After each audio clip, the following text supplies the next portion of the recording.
we unveil the peace ceremony. We've been running projects across the country targeted at young people during voting. I mean, you can never have too much of peace in any politically charged environment. The goal is to ensure that we have a peaceful election before, during, and after. Young people are the victims of election violence everywhere. So the goal is such that in Nigeria in 2023 we do not have that election violence happening again. What we see as the youth shooting themselves in the foot, because we have been here for 24 years. Every 4 years we go to the polls, we pick out one of these people from these 4 political parties, and we go back to the same thing. Every 4 years we keep on getting worse. And now we're here again, a young man who's probably just a few years younger than me. I'm 50. My presidential candidate is 51. I'm going to be 51 in a few days' time. The next people ahead of us are 60, 61. So we are the youth. We are the ones that have come out against all odds, against the media blackout, with no security, coming out. We are the first people to talk about the way people in power are stealing our commonwealth, our crude oil in Niger Delta. I think we're the first people that came out to do that. So there is a lot of, should I say, there's a lot of, not misinformation, lack of information. If you sit up here and you're going to talk about political parties, if you can't list all of them out, then allow us to get up.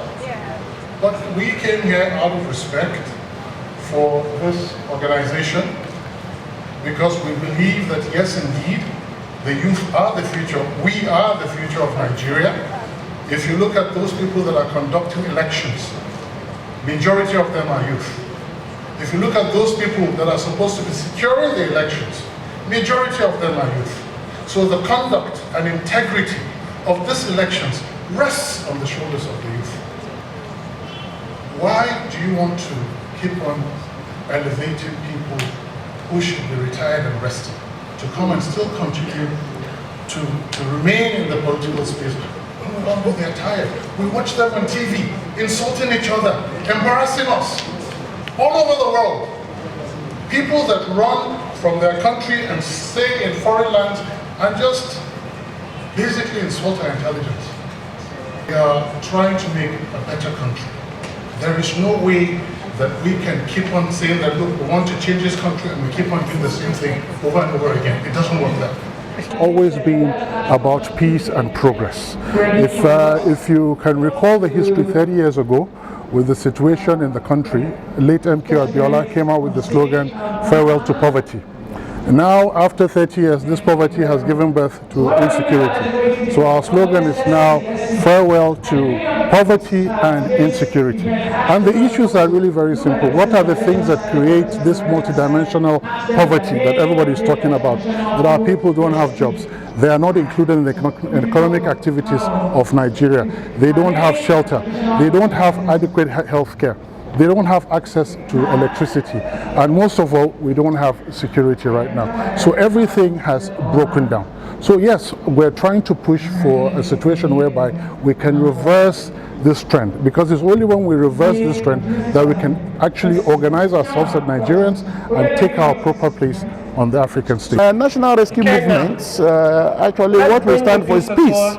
You notice that National Rescue Movement is the only one among few parties who does not go about criticizing other presidential candidates.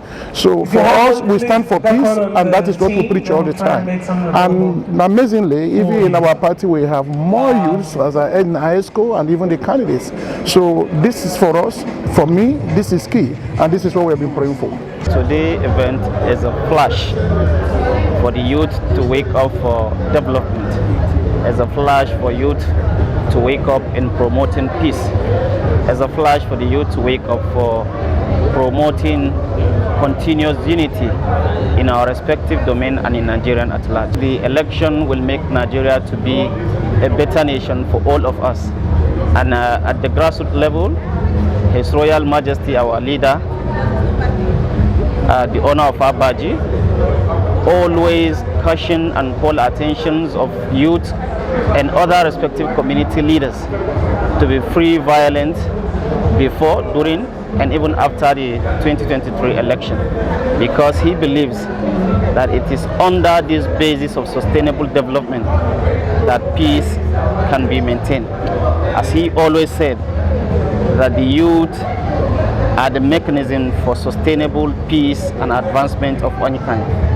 Therefore, His Royal Majesty, he is calling the attention of FCT residents and indigents, and is also calling the attention of all Nigerians to ensure a free, fair, and credible exercise during, before, and after the 2023 election. The young people are, I won't say waking up, they are still awake because they've been awake for a long time, and they are doing amazing things both physically and virtually. The job of the government is to continue to create an enabling environment for these young people to grow. The job of the government is to continue to encourage them. We see pockets of young people doing amazing things, the same way we see pockets of young people doing negative things. How do we continue to get the ones doing the positive things to convince the ones doing the negative things to do the right thing? And I think we see that shift happening. We see more people going in a positive direction. We see more people believing in Nigeria, supporting Nigeria. So we need more pockets of young people doing these sort of positive things.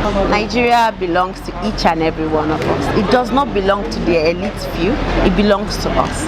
However we lay our bed is how we will lie on it. If we make Nigeria a country that we are proud of, a country that we are happy to live in, so shall it be.